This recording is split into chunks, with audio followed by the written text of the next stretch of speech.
Imagine you're sitting at a conference room with other 20 colleagues. Some of them are your bosses, and some are your coworkers and partners. One question was raised in the meeting, and immediately you have some great thought in your head. You wonder, should you share it to your group? You have millions of doubts running through your head. What if it's a silly suggestion? You want to let it out, but your heart starts beating and your body becomes numbed. Finally, you missed that opportunity.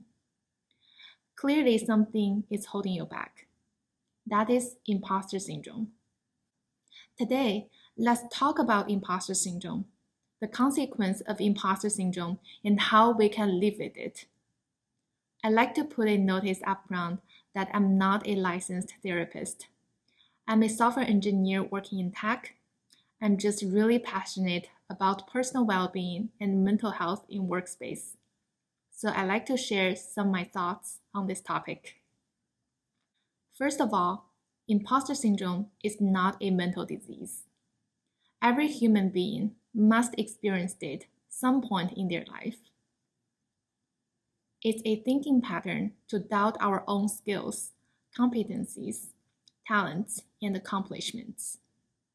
When we are experiencing imposter syndrome, we feel we are imposters in the group with our masks, and we're worried others can see through ourselves through the masks and learn we're not as good as we pretend to be. We are all socializing in the society. We hold our responsibilities and try to live up to the expectations. But this imbalance can happen internally. When we feel we're not good enough, discount on praise, dwelling on past mistakes, self-blame, and try to please others. In my early career, when people praised about my work, I'm never comfortable to take the praise. A part of it is because Asian culture is more on promoting modesty. But being discomfort to receive credits is not about modesty. I would say, oh, I'm just being lucky this time, instead of simply say, oh, thank you. I'm happy with the result as well. Once when I engaged in a team discussion, I mispronounced a word. After the meeting, I went into the self-doubt mode. Oh, that sounds so stupid. That's so embarrassing. And I shouldn't speak up again. But given a second thought, what's a big deal? I put the content there and have the message across. If you have experienced any of this, you were experiencing imposter syndrome. Although imposter syndrome isn't a mental disease, but it's not our best friend. There are consequences of experiencing too much of the imposter syndrome. It can cause anxiety.